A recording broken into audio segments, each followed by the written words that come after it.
6 hari kemudian, Yesus membawa Petrus, Yakobus, dan Yohanes, dan bersama-sama dengan mereka ia naik ke sebuah gunung yang tinggi.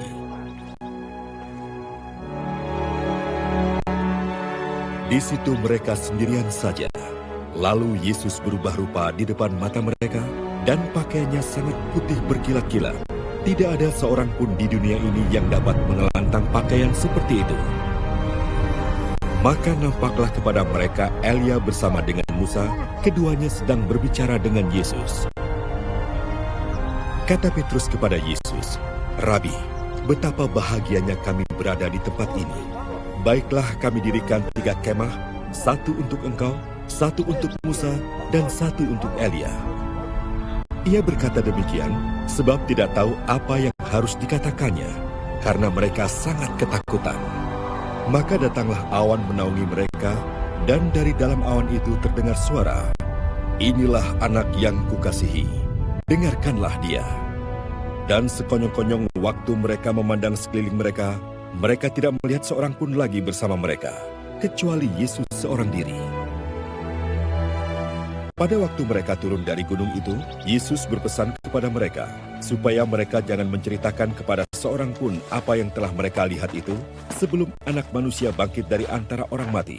Mereka memegang pesan tadi sambil mempersoalkan di antara mereka, apa yang dimaksud dengan bangkit dari antara orang mati.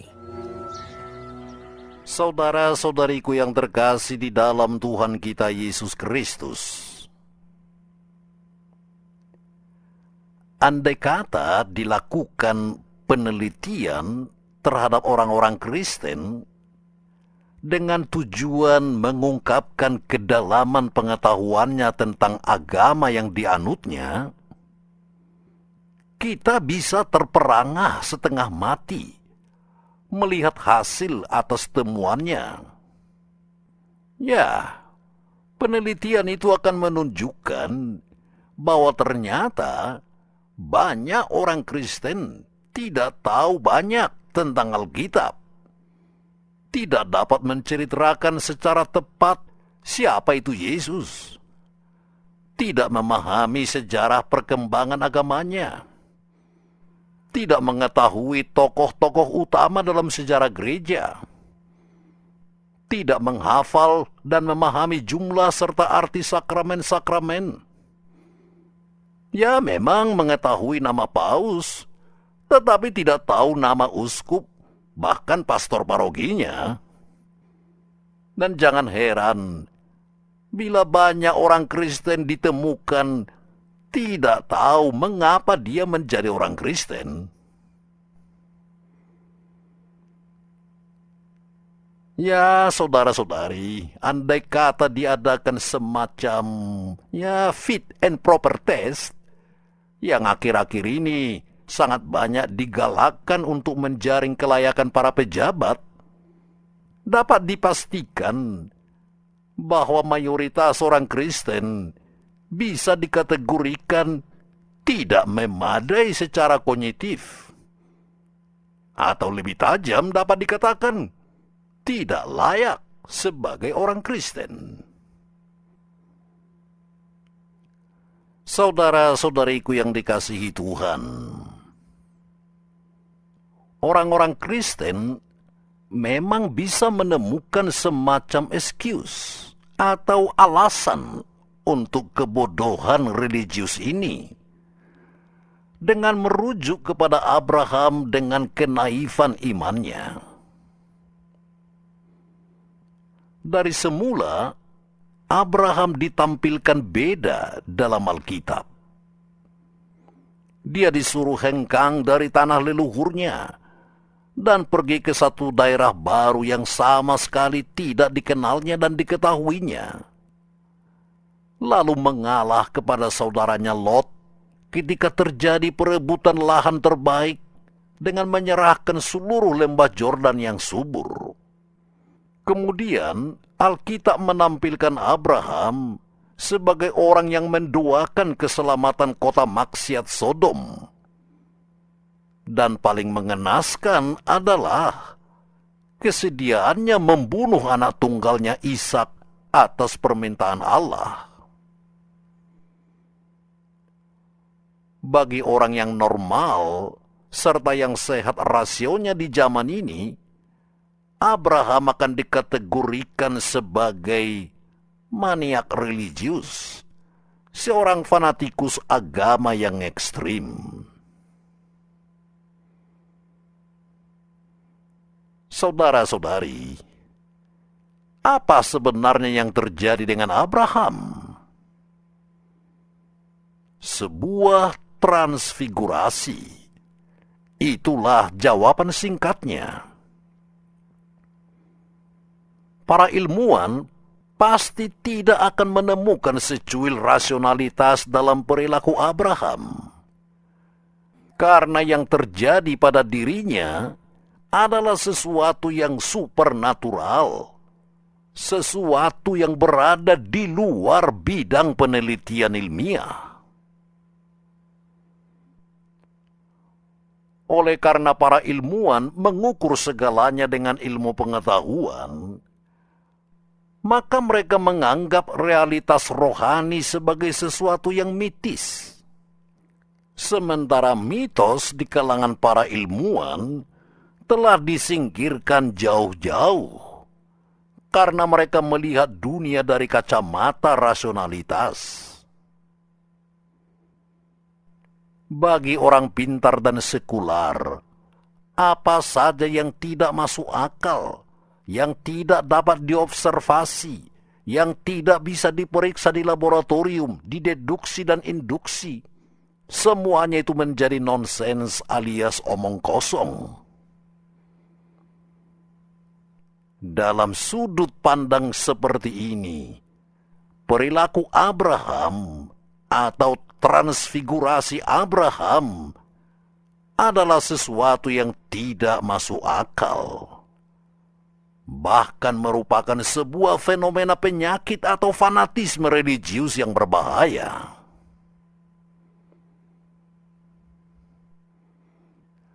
Namun saudara-saudari yang terkasih, justru transfigurasi Abraham dan kemudian diperkuat lagi dengan transfigurasi yang lebih intensif fisik dan spiritual dari Yesus di Gunung Tabor, mengungkapkan bahwa Allah itu sungguh-sungguh sebuah realitas. Transfigurasi Abraham membuatnya berubah dari dalam, sehingga tidak ragu sedikit pun akan Allah.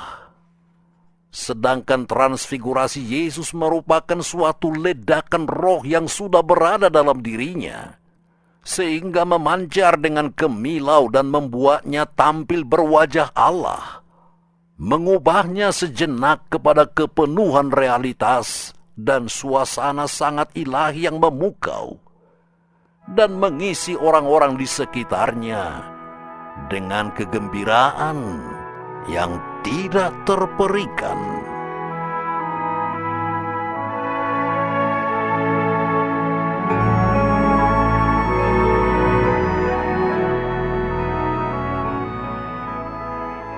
Saudara-saudariku yang terkasih di dalam Tuhan kita Yesus Kristus, transfigurasi dapat juga terjadi pada setiap orang Kristen, walaupun dalam bentuk yang tidak sempurna, karena manusia memiliki hati dan Allah potensial berdiam di dalamnya.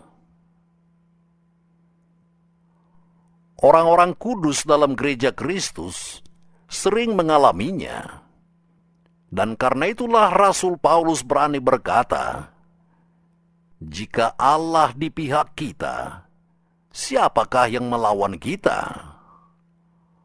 Roma 8 ayat 31. Dan demikian juga karena disentuh oleh roh ilahi, Santo Agustinus berseru, "Hati kami diciptakan untuk-Mu, ya Allah, dan tidak akan beristirahat sebelum beristirahat di dalam Engkau."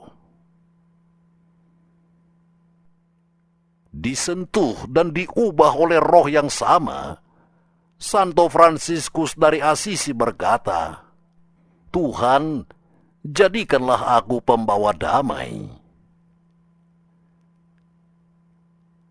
Namun saudara-saudari, bukan orang-orang saleh saja yang ditransfigurasikan oleh roh ilahi ini.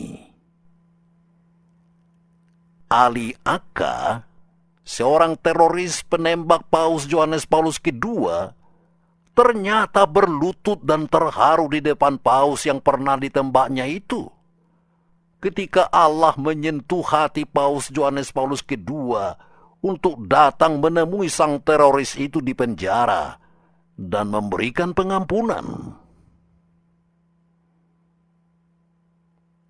Kita pun saudara-saudari dapat juga mengalami transfigurasi rohani dalam berbagai bentuk, sesuai dengan kondisi kita masing-masing.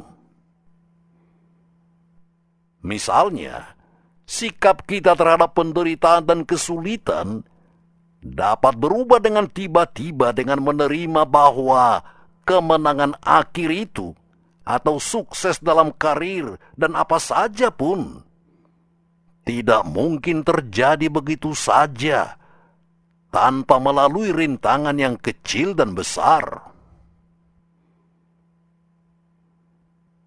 Bila kita sadar, nasib setiap orang Kristen sudah dituliskan antara dua gunung, yakni Gunung Golgota dan Gunung Tabor, antara penderitaan dan kemuliaan. Para juara Olimpiade adalah mereka yang telah melewati rintangan berlapis, dan mereka mendapatkan medali kemenangan Tabor itu setelah melewati berbagai kejatuhan dalam perjalanan ke Golgota. Para pemenang hadiah Nobel yang bergengsi itu juga adalah mereka yang bertahun-tahun berjuang dengan penuh kesulitan menguak misteri hidup di laboratorium atau dalam penderitaan membela kebenaran dan keadilan. Dengan demikian, kita dapat mengerti bahwa malapetaka yang mengerikan pun bisa membawa berkat, dan goncangan angin topan bisa malah menguatkan akar pohon.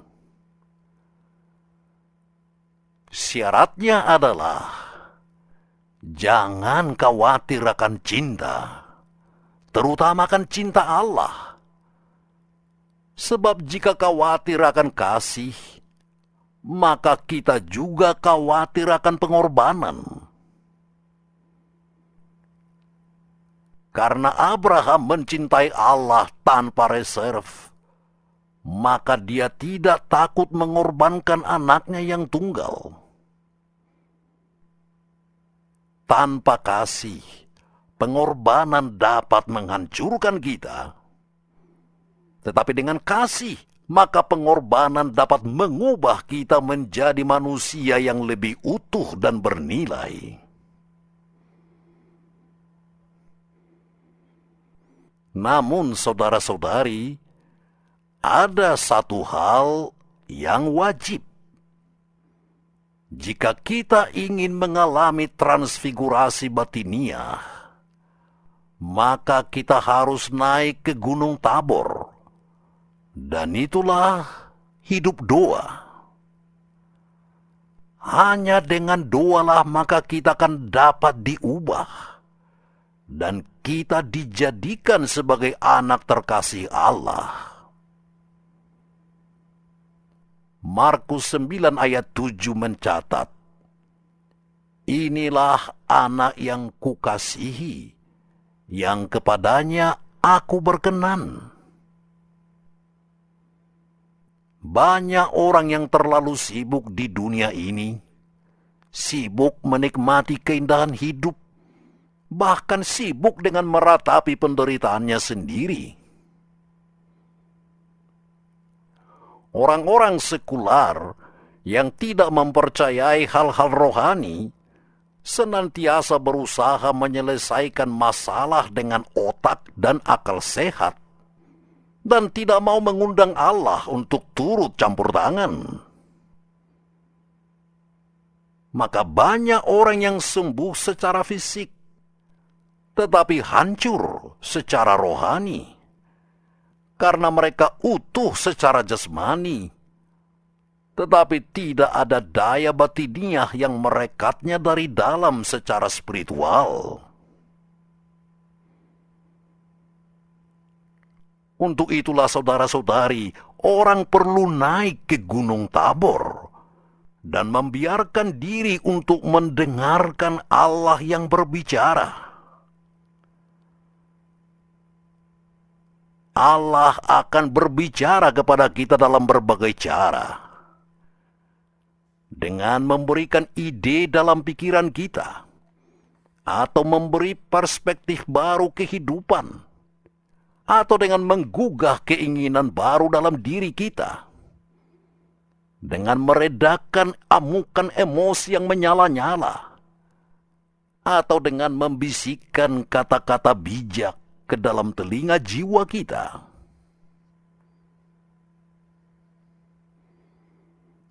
Orang perlu mendengar, saudara-saudari, dan itulah keunggulan Abraham dan Yesus. Dan karena itu mereka naik ke gunung. Karena mereka mau mendengar, maka mereka diubah dari dalam, ditransfigurasikan, lahir kembali, dan sembuh. Setiap orang memiliki Gunung Tabor di dalam hatinya, dan kita perlu memasukinya dengan masing-masing membawa persembahan. Abraham membawa Ishak anaknya, dan Yesus membawa ketiga muridnya.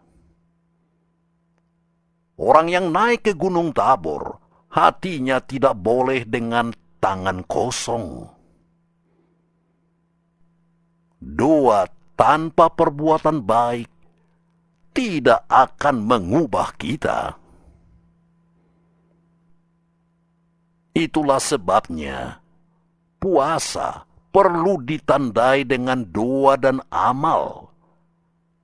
Dan hanya dengan cara inilah maka kita mengalami transfigurasi batin dan berhak mendengar suara ilahi. Engkaulah anakku, kepadamu aku berkenan. Amin.